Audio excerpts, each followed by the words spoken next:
नमस्कार, स्वागत है आपका खबर फास्ट पर और आपके साथ मैं हूं कायनात अंसारी। चलिए बुलेटिन की शुरुआत करते हैं इस वक्त आ रही बड़ी खबर के साथ। तो गुजरात विधानसभा चुनाव से जुड़ी ये बड़ी खबर। गुजरात विधानसभा का चुनावी समर हुआ शुरू। गुजरात के रण का पहला पड़ाव आज, पहले चरण का मतदान आज। 89 सीटों पर डाला जाना है वोट। कुल 182 सीटों में से आज 89 सीटों पर होगा मतदान। सुबह 8 बजे से शुरू होगी वोटिंग। 19 जिलों की 89 सीटों पर आज मतदान हो रहा है। राज्य के 19 जिलों में फैली उम्मीदवारों की किस्मत। कुल 788 उम्मीदवारों की किस्मत दांव पर लगी हुई है। 14,382 मतदान केंद्रों पर 8 बजे मतदान शुरू होगा। शाम 5 बजे तक मतदान प्रक्रिया जो है वो चलेगी। तो गुजरात विधानसभा का चुनावी समर शुरू हो चुका है। 2 चरणों में चुनाव संपन्न होना है। पहला चरण आज 1 दिसंबर को, 5 दिसंबर को दूसरा चरण। और पहले चरण के तहत 89 सीटों पर, 19 जिलों की 89 सीटों पर मतदान होना है। कुल उम्मीदवारों की अगर बात करें तो 788 उम्मीदवार जो है चुनावी मैदान में है। और ज्यादा जानकारी के साथ हमारे सहयोगी अहमदाबाद से राकेश कुमार यादव जुड़ गए हैं। राकेश, सबसे पहले तो ये बताएं कि किस प्रकार से चुनाव के इंतजाम जो है, मतदान के इंतजाम किए गए हैं। मतदान केंद्रों के बाहर व्यवस्थाएं किस प्रकार की हैं और कितने मतदान केंद्र बनाए गए हैं? जी बिल्कुल, बता दिया जाए। आज पहले चरण का चुनाव चालू हो रहा है। गुजरात विधानसभा के चुनाव का पहला चरण है। 89 सीटों पे मतदान होगा और 2 करोड़ 13 लाख मतदाता होंगे। राज्य के 19 जिले के अंदर आज, यानी कि राज्य के 19 जिलों के अंदर आज ये पूरा मतदान की पूरी प्रक्रिया चल रही है। यानी समझ लीजिए 89 सीटों के लिए आज मतदान होगा। जी राकेश, इस वक्त आप जो है किस मतदान केंद्र के बाहर यहाँ खड़े हुए हैं और किस प्रकार से आप देख रहे हैं व्यवस्थाएं जो है चुस्त दुरुस्त की गई हैं? जी बिल्कुल, बता दीजिए। जैसे 19 जिलों के अंदर आज मतदान होंगे। जैसे कच्छ जिले के अंदर 6 सीटों पे होंगे, सुरेंद्रनगर जिले में 5 सीटों पे होंगे, मोरबी जिले के अंदर 3 सीटों पे होंगे और राजकोट जिले के अंदर 8 सीटों पे होंगे, जामनगर में 5 सीटों पे होंगे, देव द्वारिका में भी 2 सीटों पे हैं। इस तरह कुल मिला के 19 जगह पर आज मतदान का पहला चरण होगा। और देखने जाए तो व्यवस्था यहाँ पर काफी तगड़ी की गई है। कोई भी अनिच्छनीय घटना न घटे, उसको मद्देनजर रखते हुए पुलिस बंदोबस्त भी काफी चुस्त बंदोबस्त किया गया हुआ है। और हम भी जहाँ, जिस तरह हम कच्छ जिले के अंदर है, वहाँ हम देख सकते हैं कि यहाँ पर अभी जो मतदान केंद्र पर कोई अभी आया नहीं है, लेकिन पुलिस का जाब्ता बंदोबस्त कर दिया गया है। और पुलिस के आने के कारण यहाँ पर हर चीज को देखी जा रही है। मतदान पेटियों को भी एक बार चेक कर लिया गया था सुबह को, और उस कोई मतदान पेटी में कोई तकलीफ ना हो या कोई भी हैंगिंग का प्रॉब्लम ना हो या कुछ भी या बंद ना हो, उसको भी आज सुबह ही चेक करके हर जगह पर बूथों के अंदर रख दिया गया है। जी जैसे आपने बताया कि 2 करोड़ से ज्यादा मतदाता जो हैं आज उम्मीदवारों की किस्मत का फैसला करने वाले हैं, लेकिन इसमें भी ये जानना चाहेंगे कि कितने पुरुष मतदाता हैं और कितनी महिला मतदाताओं की संख्या है? जी बिल्कुल, बता दिया जाए। जिस तरह से आज पहला चरण है प्रचार का, और इसके अंदर 2 करोड़ 39 लाख और 76,700 मतदाता आज सबसे आगे जो भी चुनाव में जो लोग खड़े हैं उनका आज भविष्य, यानी कौन इस सदी पर बैठेगा, उससे अगर हम बात करें तो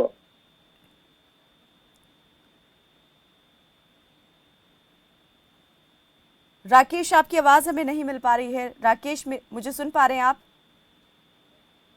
हाँ जी, जैसे 19 जिलों पर आज जो पहले चरण का मतदान होने वाला है, अगर उसमें देखा जाए तो पश्चिम सौराष्ट्र और दक्षिण गुजरात के जिलों में मतदान होगा। तो पहले चरण में 2 करोड़ 39 लाख 76 हजार यानी 670 मतदाता होंगे।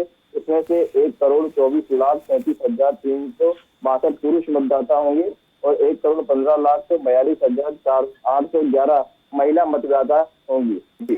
ठीक है राकेश, इस बार जो है आप चुनाव किस प्रकार से देख रहे हैं?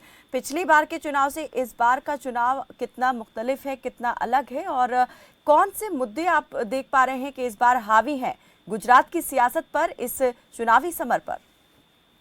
जी बिल्कुल सही सवाल आपने किया। जिस तरह से इस बार का चुनाव त्रिपंथी चुनाव कहा जाता है, जैसे पहले गुजरात के अंदर कांग्रेस भाजपा ये 2 पार्टियां ही ज्यादातर इलेक्शन लड़ती थी गुजरात के अंदर, लेकिन इस पर आम आदमी पार्टी का जोर काफी ज्यादा माना जा रहा है। त्रिपंथी इलेक्शन का होने के कारण यहाँ पर कहा जा सकता है कि अब शिक्षा, रोजगारी, बेरोजगारी एवं स्कूलाइज यानी कि हॉस्पिटलाइज और शिक्षा, ये तीन मुद्दा कंप्लीट करके दे रहा है, उन्हीं को आज जनता का मूड बन चुका है। 27 साल बीजेपी शासन के अंदर ये तीनों के अंदर जो जैसे लॉकडाउन के टाइम पे जो तकलीफें उठानी पड़ी, उसके बाद नोटबंदी उठानी पड़ी, ना तो यहाँ पर हॉस्पिटलाइज का कोई सिस्टम है, ना तो कोई यहाँ पे शिक्षा का सिस्टम है।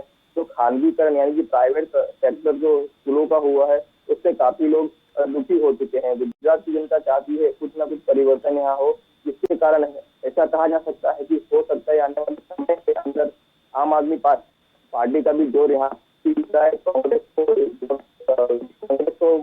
नहीं लगता कि इस बार ज्यादा सीटें मिल पाएंगी, क्योंकि कांग्रेस को वोटिंग देने का कारण ये है कि कल उनके जो कार्यकर्ता है वो बिक जाते हैं, कोई ना कोई पार्टी में चले जाते हैं। इसके हिसाब से कांग्रेस से भी अब काफी लोग नाराज हो चुके हैं। अभी जो जैसे बीजेपी और आम आदमी पार्टी है, अभी यही दो पार्टियों का देखा जाए तो जंग अभी चल रहा है। जी राकेश, जिस प्रकार से चुनावी सभाओं में नेताओं ने बयानबाजी की, भाषण दिए और एक दूसरे पर वार पलटवार किए, उसके बाद आप कैसे देख रहे हैं कि लोगों के जहन में जो है कौन से मुद्दे सबसे ज्यादा बैठे? क्योंकि यहाँ पर दलित कार्ड खेलने की भी कोशिश की गई। कांग्रेस के जो राष्ट्रीय अध्यक्ष है मल्लिकार्जुन खड़गे, जब वो पहुंचे थे तब उस वक्त उन्होंने दलित कार्ड खेलने की कोशिश की थी। तो दूसरी तरफ प्रधानमंत्री नरेंद्र मोदी ने भी अपनी सभाओं में एक ऐसा यहाँ पर कार्ड खेला कि जिससे उन्होंने पलटवार भी किया, साथ ही जवाब देने की कोशिश भी की। तो यहाँ पर ये भी जानने की कोशिश हम कर रहे हैं कि इस बार की जो राजनीति है वो मुद्दों पर रही या फिर इन बयानबाजियों से ज्यादा मुतासिर हुई? जी बिल्कुल सही सवाल किया। जिस तरह कांग्रेस और भाजपा चाहे आम आदमी पार्टी है, तीनों अपने प्रचार प्रसार के अंदर एक दूसरे की गलतियां बता रहे हैं। अगर प्रधानमंत्री मोदी जी आए या अमित शाह अगर यहाँ पे गुजरात के दौरे पे आते हैं तो दिल्ली का मॉडल बताते हैं कि दिल्ली में क्या हुआ है, यानी दिल्ली के अंदर जो खामियां हैं उसको बताते हैं। अगर केजरीवाल जी यहाँ पर आते हैं तो गुजरात के अंदर 27 साल की बीजेपी शासन में क्या क्या हुआ उसकी खामियां बताते हैं। अगर कांग्रेस के कोई भी लीडर आते हैं, कोई बड़े नेता आते हैं, तो वो गुजरात और आम आदमी पार्टी दिल्ली में क्या शासन कर रही है उनके बारे में बताते हैं। लेकिन कभी कांग्रेस के जो सत्ताधीश हैं, जो राजकीय नेता हैं, वो कभी ये नहीं बताते कि जहाँ पे कांग्रेस की सरकार है वहाँ पे क्या उन्होंने बेरोजगारी का जो मुद्दा था वो उसको पूरा किया है। जो गैस का सिलेंडर आज की तारीख में चरम सीमा पर है, 1150 रुपए का सिलेंडर हो गया, क्या उसको 500 रुपए किया है। सारी जो कहा जाता है, जो भी लॉलीपॉप वाली जो बातें होती हैं इलेक्शन के टाइम पे गुजरात में दी जा रही है कि हम कांग्रेस का अगर हम सोचें या कांग्रेस के बारे में हम बात करें तो कांग्रेस यही कहती है कि हम बेरोजगारी घटा देंगे, सिलेंडर का भाव कम कर देंगे, हॉस्पिटलाइज के अंदर हम बेहतर से बेहतर हम सुविधा देंगे। लेकिन ये नहीं कहते कि जहां उनकी सरकार बनी है कांग्रेस की, वहां उन्होंने राकेश जो सवाल यहाँ पर आप उठा रहे हैं कि नेताओं ने तमाम तरह के वायदे यहाँ पर किए हैं, लेकिन अपने जिन राज्यों में उन पार्टियों की सरकारें हैं, राजनीतिक दलों की सरकारें हैं, वहां पर किस प्रकार की व्यवस्थाएं हैं, शासन चल रहा है, उस बारे में कोई जवाब नहीं देता है। तो क्या यही सवाल जनता के जहन में भी उठा? क्या ये सवाल लोग भी पूछते नजर आए जो इस वक्त आपने उठाया है? जी बिल्कुल। पत्रकार परिषद के अंदर गुजरात के अंदर कांग्रेस ने एक पत्रकार परिषद बुलाई थी, उसके अंदर एक सवाल किया गया था जहां पर आपकी सरकार है, अगर आप ऐसा बोल रहे हैं, कांग्रेस से पूछा गया था कि अगर आप ऐसा बोल रहे हैं कि हम गुजरात के अंदर महंगाई भत्ता और बेरोजगारी भत्ता 3000 और सिलेंडर गैस का कम कर देंगे, जो आप लॉलीपॉप गुजरात के अंदर दे रहे हैं कि हम गुजरात में 500 रुपया सिलेंडर कर देंगे, बेरोजगारी भत्ता 3000 कर देंगे, एवं हॉस्पिटलाइज और स्कूलों की जो मान्यता है उसको बढ़ाएंगे, स्कूलों के अंदर हम नए सारे सरकारी स्कूलें बनाएंगे, स्मार्ट स्कूलें बनाएंगे। लेकिन जहां पर आपकी जो शासन है या जहां आपके राज्य के मंत्री हैं, जहां आपकी सरकार है, वहां आपने क्या किया है? तो उसको मद्देनजर रखते हुए वो लोग चुप हो जाते हैं। और इस तरह अगर हम आम आदमी पार्टी की बात करेंगे तो आम आदमी पार्टी के जो केजरीवाल हैं वो छाती ठोक के और गारंटी के साथ कहते हैं कि अगर हम जो वादे कर रहे हैं, हम बेरोजगारी की बात करें, गैस के सिलेंडर की बात करें, हॉस्पिटलाइज की बात करें और शिक्षा की बात करें, हम मुद्दे पे हम आज की तारीख में बात कर रहे हैं। अगर आपको चाहे तो आप देख सकते हो, दिल्ली में देखिए चाहे पंजाब में देखिए, यानी वो हर पार्टी को अरविंद केजरीवाल हर पार्टी को एकदम गारंटी के साथ यानी ठोक बजा के कह रहे हैं कि एक बार आप देख लीजिए, उसके बाद हमें वोट दीजिए। तो गुजरात के अंदर और गुजरात में अभी आज का जो गुजरात के अंदर अभी जो प्रजा है वो भी अभी कुछ ना कुछ परिवर्तन चाहती है। 27 साल के भाजपा शासन के अंदर जो कमियां अब सरकार की दिख रही है वो धीरे धीरे प्रजा के सामने आ चुकी है। अब हो सकता है कि इस बार क्या क्या कुछ न आपको कुछ लगता है परिवर्तन कि हो। ये तमाम चीजें 27 साल से बीजेपी जो है गुजरात की सत्ता पर काबिज है, तो क्या लोग अब परिवर्तन चाहते हैं? वो क्या अब कुछ नया विकल्प तलाश कर रहे हैं? ये विकल्प क्या आम आदमी पार्टी बन सकती है? क्योंकि जैसे आपने कहा कि जो आम आदमी पार्टी के संयोजक हैं और मुख्यमंत्री हैं दिल्ली के अरविंद केजरीवाल, वो ठोक बजाकर ये कहते हैं कि दिल्ली मॉडल जो है वो यहाँ पर भी वो लागू करेंगे। जिस प्रकार की सुविधाएं व्यवस्थाएं दिल्ली में की गई हैं उसी तरह से शिक्षा और स्वास्थ्य के क्षेत्र में गुजरात में भी काम करेंगे। तो गुजरात मॉडल का जिक्र केंद्र की सत्ता पर काबिज होने से पहले देश भर में बीजेपी ने उसका ढंढोरा कह सकते हैं कि पीटा था और उसका जिक्र लगातार बीजेपी करती आई है गुजरात मॉडल का। तो गुजरात में क्या कुछ अभी तक काम किया है, कितना विकास किया है? बीजेपी ने इस बातों को भी अपनी चुनावी सभाओं में रखा है। तो जनता किसके सामने जो है सबसे ज्यादा बात को सिरे चढ़ा रही है? क्या गुजरात मॉडल से लोग संतुष्ट नजर आ रहे हैं या फिर दिल्ली मॉडल वो चाहते हैं कि गुजरात में भी लागू हो? जी बिल्कुल सही सवाल किया। जिस तरह से 27 साल के शासन में बीजेपी ने काम तो किए हैं, ऐसा नहीं है काम नहीं किए, लेकिन उन्होंने सिर्फ रोड रखते हैं, ओवर ब्रिज का है, लेकिन बेरोजगारी पे बीजेपी ने आज तक कोई काम नहीं किया है। हॉस्पिटल की बात करें तो हॉस्पिटल के अंदर 75% हॉस्पिटल ऐसी है जो प्राइवेट सेक्टर में चल रही है, और जो सरकारी सिविल जो कांग्रेस के टाइम पे बनी हुई थी अहमदाबाद की, उसके अंदर भी कुछ ना 25% तो प्राइवेट खानगीकरण यानी प्राइवेटकरण हो चुका है। अगर कोई एक्सरे कराने जाता है तो उसको 300 रुपए से लेके 600 रुपया देना पड़ता है। MRI करवाने जाता है तो उसको 1500 रुपए से लेके 6000 तक देना पड़ता है। इस कहने का मतलब ये है कि हॉस्पिटलाइज के अंदर भी अभी बीजेपी सरकार देखने जाए तो आज की तारीख में जीरो दिख रही है। और स्कूल की बात की जाए तो स्कूलों के अंदर आज इस तरह से स्कूलों का मॉडल हाई लेवल परिवार है, अगर वो अपने बच्चे को पढ़ाना चाहे तो नहीं पढ़ा, क्योंकि सरकारी स्कूलों के जी। अंदर उतनी सुविधाएं नहीं है और प्राइवेट स्कूलों के अंदर सुविधा है, लेकिन उनकी फीस 25,000 से लेकर 50,000 तक होती है। जिसके कारण गुजरात के अंदर RTG यानी राइट टू एजुकेशन का एक सिस्टम लागू किया गया था। उसके अंदर भी सभी का नंबर नहीं आता। जो मध्यम वर्ग के लोग हैं 25% उन लोगों का नंबर उस RTG एक्ट के अनुसंधान में आता है, लेकिन जो दूसरे बच्चे हैं जिनको पढ़ने की इच्छा है, जो पढ़ना चाहते हैं, ऐसे बच्चों का नंबर आज तक कोई भी सरकारी रैकेट पर आया हुआ नहीं है। और दूसरी बात ये करें कि अभी जो हाल में ही मोरबी ब्रिज का जो दुर्घटना हुई जी। थी, उसके अंदर भी कायदा व्यवस्था अगर गुजरात की बात करें तो वो भी कहीं ना कहीं डामाडोल दिख रहा है। चाहे मोरबी का ब्रिज की दुर्घटना हो, चाहे नलिया कांड जैसी हो, यानी ये सारी चीजें अभी बीजेपी को काफी दिक्कतों का सामना बीजेपी सरकार को 27 साल की बीजेपी सरकार को ठीक है, इन करना तमाम पड़ेगा। सवालों ऐसा का लग रहा है। जवाब कहीं ना कहीं अगर जनता मांगती है या फिर वो चाहती है कि इन तमाम चीजों पर बात हो, तो ये मुश्किल हो सकता है इन तमाम सवालों का जवाब देना। इस तरह से आप ये बताना चाह रहे हैं। बहुत शुक्रिया इस तमाम जानकारी के लिए। राकेश, सूरत का रुख करेंगे, हमारे सहयोगी परवेज खान वहां से जुड़े हुए हैं ज्यादा जानकारी के साथ। परवेज, जरा बताएं कि सूरत में जो है किस तरह से चुनावी व्यवस्थाएं जो है वो की गई हैं। मतदान की प्रक्रिया 8 बजे से शुरू होगी। मतदान केंद्रों के बाहर क्या व्यवस्थाएं हैं? कितने मतदान केंद्र यहाँ पर बनाए गए हैं?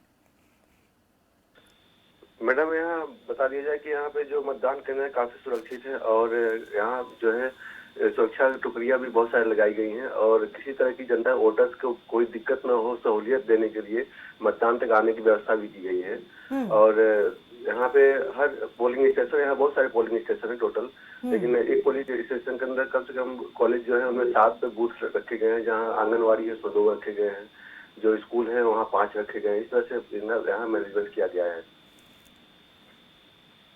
परवेज, ये बताएं कि सूरत में 16 सीटें हैं और 2017 की अगर बात करें तो 2017 में जो है 16 में से 15 सीटों पर बीजेपी ने जीत दर्ज की थी। 1 सीट कांग्रेस के खाते में आई थी। लेकिन इस बार सूरत को आप कैसे देख रहे हैं? क्या लगता है कि डायमंड सिटी इस बार जो है किस पर जो है विश्वास जताने वाली है और किसकी झोली में सीटें डालने वाली है ज्यादा से ज्यादा? मैडम, यहाँ देखा जाए तो यहाँ मुद्दे पहली बात है कि यहाँ राजनीतिक पार्टियों ने बहुत सारे वादे, मुद्दे और बहुत सारे जनता पे प्रभाव छोड़ने की कोशिश करी कि हम अच्छे करेंगे, हम अच्छे करेंगे। केजरीवाल ने 300 यूनिट बिजली फ्री, शिक्षा फ्री, स्वास्थ्य फ्री की बात की। कांग्रेस ने 500 गैस सिलेंडर की बात की, महिलाओं के सम्मान की बात की, शिक्षा फ्री की बात की। लेकिन बीजेपी ने हमेशा विकास की बात की। विकास के मुद्दे पर चुनाव लड़ना चाहा बीजेपी ने। और लास्ट जब ये, लेकिन ये मुद्दे चुनावी मुद्दे थे और जब बिगुल बची थी तब से प्रचार के दौरान यही सब चल रहा था। लेकिन बाद में जब कांग्रेस के मल्लिका अर्जुन खड़गे जी ने जब मोदी जी की तुलना रावण से कर दी तो यहाँ माहौल कुछ चेंज करते होते दिखा। बीजेपी ने इसको गुजरात और गुजरातियों के अस्मिता से जोड़कर देखने लगे और अभी जो है मतलब थोड़ा सा डिफरेंट दिखता है। लोगों से बात करने पता चलता है कि अरे यार ऐसे कैसे बोल देते हैं। और यहाँ के लोग, हमने बात किया तो लोग फ्री में कुछ नहीं चाहते मैडम। हमने बहुत सारे रोज बात किया केजरीवाल जी का क्या मॉडल, इनका क्या इफेक्ट है जनता पे। तो लोगों ने कहा कि हमको फ्री में नहीं चाहिए, महंगाई थोड़ी ज्यादा है, थोड़ा कम होनी चाहिए। ठीक है। हाँ, और जो सीटों की बात करें तो सीटों यहाँ लगभग जो है बीजेपी के खाते में पाले में ही जाती दिख रही है, क्योंकि जो पिछली बार इलेक्शन 2017 में हुई थी तो उस समय यहाँ, यानी प्रवेश आप कह रहे हैं कि आम आदमी पार्टी का प्रभाव जो है वो इतना ज्यादा दिखाई नहीं दे रहा है और इस बार भी ये फाइट स्ट्रेट फाइट होते दिखाई दे रही है बीजेपी और कांग्रेस के बीच। जी जी जी, ऐसा ही है कुछ, क्योंकि केजरीवाल जो फ्री कर रहे हैं आधे मतलब कोई फ्री चाह नहीं रहा है यहाँ पे। हमने बहुत सारे लोगों से बात किया क्या प्रभाव है जनता के ऊपर फ्री का, तो उन्होंने कहा कि हमको फ्री नहीं चाहिए, लेकिन कुछ जो महंगाई है वो कम होनी चाहिए। ठीक है प्रवेश, बने रहिए हमारे साथ। मेरे सहयोगी शहबाज खान भी मेरे साथ जुड़ गए हैं, उनसे भी जान लेते हैं इस गुजरात चुनाव को लेकर वो किस प्रकार से तमाम चीजों को देख पा रहे हैं। मुकाबला त्रिकोणीय होने की बात हो रही थी, बीजेपी कांग्रेस के बाद आम आदमी पार्टी भी जिस तरह से चुनावी मैदान में उतरी तो यही कहा जा रहा था कि त्रिकोणीय मुकाबला होगा। शहबाज, क्या लगता है कि क्या आम आदमी पार्टी का उतना ज्यादा प्रभाव अभी भी दिखाई दे रहा है? इस बार की अगर बात करें मुकाबले की तो इस बार मुकाबला द्विपक्षीय यानी कि कांग्रेस और बीजेपी के नहीं बल्कि आम आदमी पार्टी के आने से त्रिकोणीय जरूर माना जा रहा है। और सबसे महत्वपूर्ण बात ये हो जाती है, केजरीवाल ने जिस तरीके से पंजाब चुनाव में भविष्यवाणी की थी, इस बार महत्वपूर्ण ये भी है कि इस बार जो भविष्यवाणी केजरीवाल ने की है वो चुनिंदा सीटों को लेकर की है और अपने पार्टी को लेकर नहीं। उन्होंने सिर्फ ये कहा है कि कांग्रेस की महज कुछ ही सीटें यहाँ पर आएंगी। अब देखना ही काफी रोचक रहेगा कि गुजरात में कई सालों पुराना इतिहास है वो दोहराया जाता है या फिर नई पार्टी सत्ता में आती है। कुछ चीजें जो मैं आपसे साझा करना चाहूंगा, जैसे कि गुजरात में दो ही ऐसे मुख्यमंत्री रहे जो कि बिना चुनाव हारे बिना राष्ट्रपति शासन लागू किए हुए अपना कार्यकाल पूरा कर चुके हैं। पहले की जैसे कि वर्तमान प्रधानमंत्री की बात कर लेते हैं, नरेंद्र मोदी, जिन्होंने बतौर सीएम अपना कार्यकाल जो है वो पूरा किया था। और इसके अलावा अगर बात करते तो माधव सिंह सोलंकी रहे हैं 1980 से 1985 के बीच, जिन्होंने अपना कार्यकाल संपूर्ण रूप से पूरा किया था। और 2002 के गुजरात विधानसभा चुनाव की बात करते हैं तो बीजेपी ने अब तक की सबसे ज्यादा सीटें 127 सीटें हासिल की थी। ये चुनाव गुजरात के गोधरा कांड के बाद आयोजित हुआ था और मुख्यमंत्री के रूप में नरेंद्र मोदी की इसमें वापसी भी हुई थी, तो काफी प्रभावित ये चुनाव रहा था। और 1985 की बात करते हैं कि गुजरात विधानसभा चुनाव में कांग्रेस का जो है सबसे अच्छा प्रदर्शन रहा था, क्योंकि 149 के आसपास उन्होंने सीट अपनी हासिल की थी। और आज तक कोई भी पार्टी जो है 130 से अधिक पर जीत अपनी हासिल नहीं कर पाई है। अब हालांकि ये बात जरूर है कि आम आदमी पार्टी के केजरीवाल के लगातार यहाँ पर दौरे हैं और अब वो दावा ठोकते हुए नजर आ रहे हैं, तो देखना बहुत दिलचस्प होगा। शहबाज, जैसे आपने बताया कि कुछ चुनिंदा सीटों को लेकर आम आदमी पार्टी जो है वो काफी आश्वस्त दिखाई दे रही है अपनी जीत को लेकर और इस बार चुनाव जो है त्रिकोणीय होता हुआ साफ दिखाई दे रहा है और कांग्रेस से ज्यादा आम आदमी पार्टी का प्रभाव आप कह रहे हैं कि साफ तौर पर देखा जा सकता है। तो ऐसी कौन सी चीजें आप देख पा रहे हैं कि आम आदमी पार्टी की सबसे ज्यादा जो है वो प्रभावित कर पाई हैं गुजरात की जनता को? क्योंकि अगर नगर निगम चुनाव की बात करें तो नगर निगम में भी काफी अच्छा प्रदर्शन आम आदमी पार्टी की तरफ से किया गया था। तो सबसे ज्यादा नुकसान अगर आम आदमी पार्टी पहुंचा सकती है तो किसे पहुंचा सकती है और किस जगह पर पहुंचा सकती है? देखिए, कल अगर हम अमित शाह को सुनते हैं तो सीधे तौर पर अमित शाह ने कहा था कि जो विपक्षी पार्टी है, जो हमारे विरोध में है, जो हमें चुनौती दे सकती है, वो महज कांग्रेस है।